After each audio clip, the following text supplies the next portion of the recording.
আমার গাড়ির ক্লাচ প্লেটে প্রবলেম হয়ে গেছে, মানে ক্লাচের যে রিলিজ বেরিং চেঞ্জ করতে গিয়ে, ঠিক আছে, গাড়ির গিয়ারের কাজ করালাম পুরো। ক্লাচ প্লেট পাল্টালাম, প্রেসার প্লেট পাল্টালাম, রিলিজ বেরিং পাল্টালাম, সাথে গাড়ির পুরো গিয়ার অয়েলটা চেঞ্জ করলাম, সাথে হচ্ছে কুলেন্ট পাল্টালাম, মোবিল ফিল্টার পাল্টালাম, এত কিছু কাজ। এমনকি গিয়ারের তার পর্যন্ত পাল্টেছি। হ্যাঁ, গিয়ারের তার পর্যন্ত পাল্টেছি।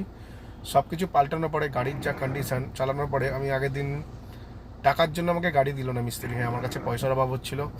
তোমাদের কি বলো, আমার চোখের দিকে দেখা তাহলে বুঝতে পারবে আমার প্রচণ্ড শরীর খারাপ, আর গলার ভয়েসও চেঞ্জ হয়ে গেছে, বুঝতেই পারছো। আমি তাও এসি চালিয়ে বসে আছি গাড়ির ভেতরে, কারণ না এসি ছাড়া আজকে ডেটে থাকা যায় না, এত বেশি গরমকাল পড়ে গেছে।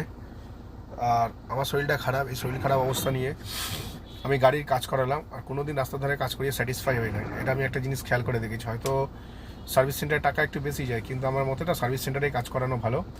কারণ তোমরা দেখো, কালকের আমার কাছে না প্রপার টাকা ছিল না গাড়িটা নিয়ে আসার জন্য। গাড়ির দোকানে 2200 টাকা বিল হয়েছিল, আর আমি টাকা দিতে পারিনি বলে মুস্তাকিন্দা তো আমাকে কিছু বলেনি।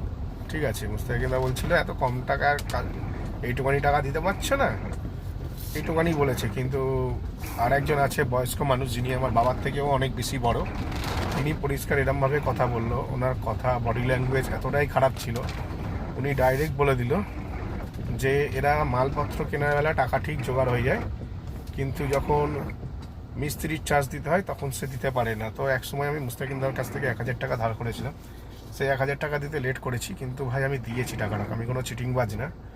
আর এখন আমার ভীষণ শরীর খারাপ, আজকে আমি গাড়ি আনতে চাইনি, মানে আমি ভেবেছিলাম যে গাড়িটা আজকে আনবো না, কালকে সকালবেলায় নিয়ে ওখান থেকে কাজে বেরিয়ে যাবো। তো গাড়ির অবস্থা এরকম কোনো দিনই স্যাটিসফাই হয় না যে রাস্তার ধারে কাজ করিয়ে। কারণটা যদি তোমরা দেখো না, অবাক হয়ে যাবে। গাড়ি আমি চালাচ্ছি, গাড়ি না নিচ্ছে গিয়ার ইন্ডিকেটার পজিশন, না নিচ্ছে গাড়ি হচ্ছে কিলোমিটার ক্যালকুলেশন হচ্ছে। হ্যাঁ চলো তোমাদের দেখাই, মানে এত বাজে অবস্থা। মানে একটা গাড়িকে সারানোর জন্য 3 দিন লাগলো। একদিন আমার কাছে টাকা ছিল না, তারপরের দিন মিস্ত্রি এক্সাম ছিল, তারপরের দিন সারানো হলো। তো মিস্ত্রির যে চার্জ দেওয়া সেটা আমি দিতে পারিনি বলে আমাকে খুব বাজেভাবে টোন করে কথা বলেছে।